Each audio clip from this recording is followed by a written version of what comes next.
Welcome to an exploration of timeless wisdom from Stoic philosophy, where we delve into 8 transformative habits designed to help control anger and cultivate a tranquil mind. The Stoics, including revered figures like Seneca and Marcus Aurelius, offer profound insights into managing emotions and maintaining inner peace amidst life's challenges.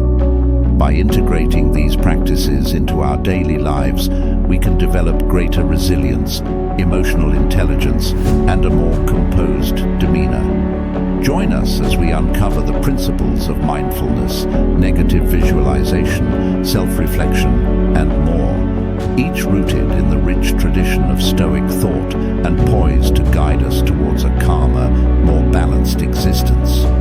We are going to discuss 8 Stoic habits to control anger. Number 1. Mindfulness.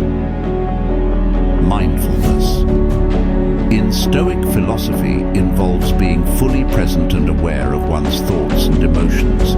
By maintaining a conscious awareness of our mental state, we can catch anger as it arises, preventing it from escalating. This practice helps us to observe our thoughts and emotions objectively, rather than being swept away by them. By recognizing the onset of anger, we can take steps to mitigate it before it becomes overwhelming. Marcus Aurelius, in his Meditations, often emphasizes the importance of being present and mindful. He writes, "Nowhere can man find a quieter or more untroubled retreat than in his own soul." This suggests that true peace and control come from within, and mindfulness is a key tool in achieving that inner tranquility. Additionally, mindfulness involves regular self-checks throughout the day. By routinely pausing to assess our emotional state, we become more adept at recognizing triggers and patterns that lead to anger. This self-awareness forms the foundation for controlling our reactions and maintaining a calm demeanor, even in challenging situations. Number 2. Negative visualization. Negative visualization is the practice of contemplating potential misfortunes or adverse outcomes. By mentally preparing for possible setbacks, we reduce their impact when they do occur. This habit builds resilience and a sense of preparedness, making it easier to remain calm and composed when faced with frustration or anger-inducing events. Seneca discusses the concept of negative visualization in his letters, saying, "What is quite unlooked for is more crushing in its effect, and unexpectedness adds to the weight of a disaster." By regularly envisioning potential difficulties, we can diminish their power over us, thus maintaining our equanimity and reducing the likelihood of angry reactions. Furthermore, negative visualization helps us to appreciate the present moment and what we currently have. By considering the possibility of loss or hardship, we cultivate gratitude and contentment with our current circumstances. This mindset shift can diminish feelings of entitlement or frustration, which are often sources of anger. Number 3. Self-reflection. Self-reflection is a cornerstone of Stoic practice. It involves regularly examining our actions, thoughts, and emotions to understand their origins and effects. Through this introspection, we gain insight into our triggers and habitual responses, allowing us to make conscious adjustments. This ongoing process helps us align our behavior with Stoic principles and virtues. Marcus Aurelius often engaged in self-reflection in his Meditations. He writes, "The happiness of your life depends upon the quality of your thoughts. Therefore, guard accordingly and take care that you entertain no notions unsuitable to virtue and reasonable nature." This quote underscores the importance of monitoring and refining our thoughts to cultivate a virtuous and calm mindset. Additionally, self-reflection enables us to learn from past experiences. By analyzing instances where we succumb to anger, we can identify patterns and develop strategies to handle similar situations more effectively in the future. This continuous improvement helps us to grow in emotional intelligence and self-control. Number 4. control over reactions.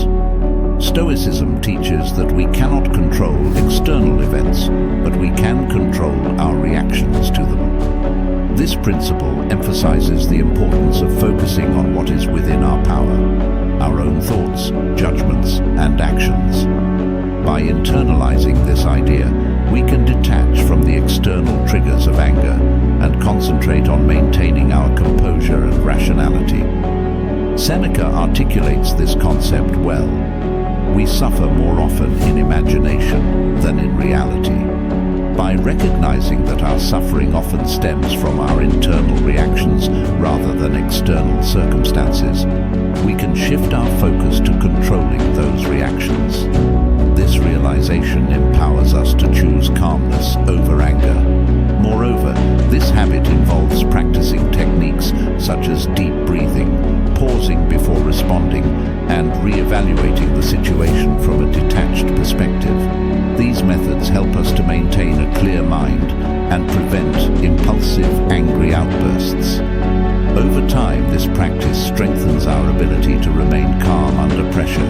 Number 5. Perspective taking. Perspective taking is the practice of viewing situations from different angles, especially from the viewpoints of others involved. This habit fosters empathy and understanding, which can diffuse anger and foster more constructive responses. By considering the motivations and circumstances of others, we can develop a more compassionate and less reactive mindset. Marcus Aurelius encourages this practice. Whenever you are about to find fault with someone, ask yourself the following question: what fault of mine most nearly resembles the one I am about to criticize? This reflection helps us to recognize our own flaws and fosters a more forgiving and understanding attitude towards others. Additionally, perspective taking allows us to see the bigger picture and recognize the triviality of many anger-inducing events. By putting situations into context, we can diminish their emotional impact and focus on more important aspects of our lives. This broader viewpoint helps to reduce the frequency and intensity of our anger. Number 6. Virtue focus.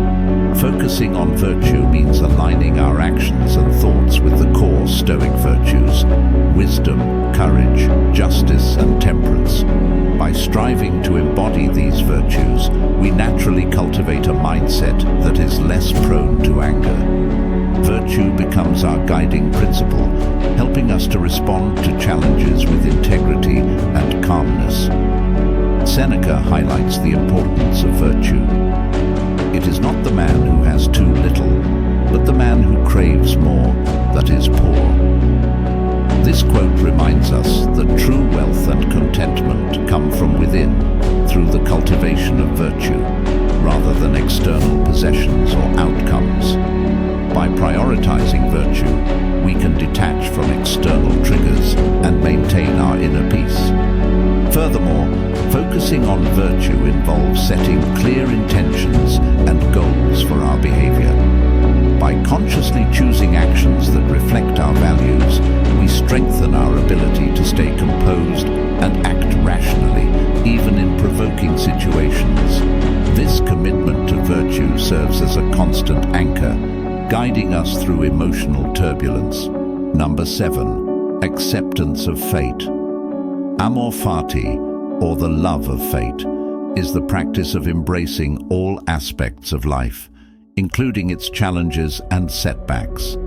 By accepting that everything happens for a reason and is part of the natural order, we can reduce resistance and frustration.